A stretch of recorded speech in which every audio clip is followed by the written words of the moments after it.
cote et tu me dis si tu es d'accord. Tu vois, c'est l'idée tu sais comment ils font des fois dans les stand-up, le truc bien traditionnel. Tu vois, ça fait 1, 2, 3, vannes. 1, 2, 3, vannes. 1, 2, 3, vannes. Sauf si on fait du zouk, c'est sympa. Mais tu vois, le truc rythmé, hyper attendu, tu vois.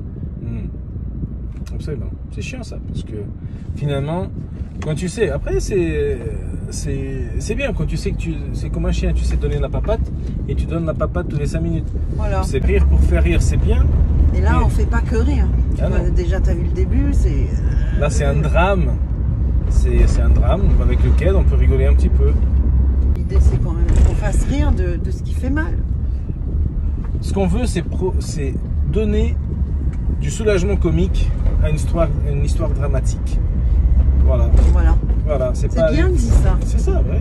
Du soulagement comique à une histoire dramatique. L'humour dans le drame, c'est une soupape. C'est un truc pour faire évacuer la pression. C'est pour respirer, parce que la disponibilité émotionnelle des gens est limitée. Et quand on fait du drame, quand on fait des trucs lourds, on va user cette réceptivité très vite. Et au bout d'un moment, on n'en peut plus. Les gens ne peuvent plus. Tu dis à quelqu'un d'arrêter de fumer parce que ses poumons, on dirait le trou du cul de Satan. Et ils vont pas t'écouter. Ils vont pas t'écouter parce qu'ils peuvent pas. Ils peuvent pas accepter qu'ils vont mourir d'un cancer. Ils peuvent pas. Du coup, ils se ferment. Mais si tu fais avec humour, ils vont dire ah, ils vont rigoler. Et quand ils ont rigolé, c'est trop tard parce qu'ils ont déjà ri. Le message est déjà arrivé chez eux. Et ils sont déjà morts. Mais comme ils vont pas raconter l'histoire plus tard, ça soulage les gens. On soulage. C'est important de soulager. Parce qu'écrire les mots, c'est ça qui est bien. L'humour et les sketchs ne sont pas faits avec des idées. Ils sont faits avec des mots. Parce que quand on a des idées, c'est très bien. Ah, j'ai une idée, c'est super. Mais quand il faut mettre un mot à la suite de l'autre, c'est là que ça se complique. Par contre, si on s'est battu avec les idées, si on a essayé au max de les jeter et qu'elles reviennent et qu'elles sont là, elles sont ancrées et quoi que tu fasses, tu y retournes, c'est celles-là, elles veulent parler et c'est à celles-là qu'il faut donner la parole.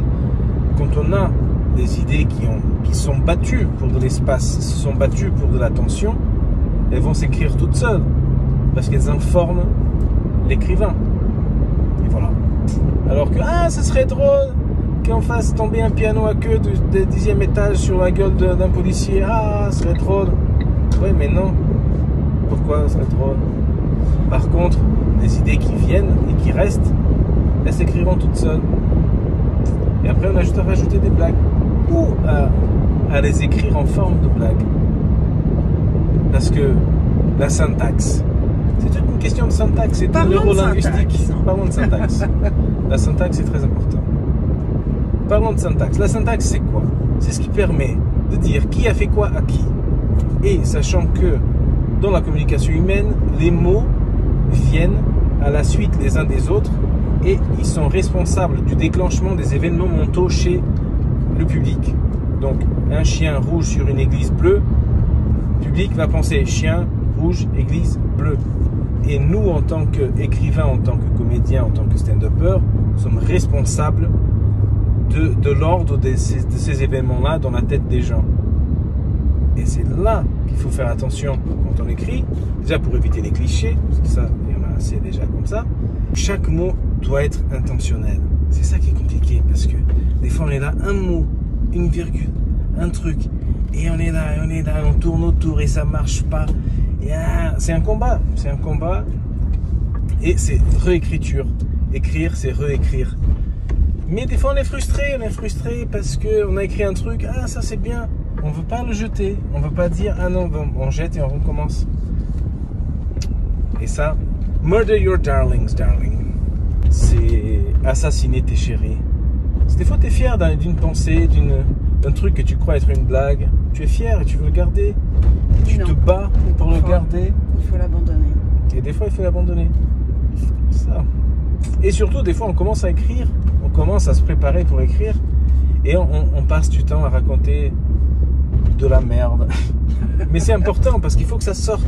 Il faut que tout ça sorte avant. C'est un peu comme il y a des travaux et tu ouvres le robinet chez toi. L'eau au début va sortir un un peu jaune. Et il faut que ça sorte. Une fois que ça sort, on peut aller acheter une bouteille d'eau. Parce que c'est dégueulasse l'eau du robinet quand même. Non, je rigole. Pas toutes, mais... Pas toutes. Voilà. T'as vu que maintenant l'eau de pluie, elle est même plus potable presque. Elle est impropre. Ah oui? T'as vu ça? Non. Incroyable. Ouais. Je vois. Partout dans le monde, l'eau n'est pas bonne. L'eau de pluie, tu peux plus prendre un verre et le boire. Eh ben. Pas Après, boire ton verre, hein, mais boire après l'eau. c'est pas un truc que je faisais souvent, j'avoue.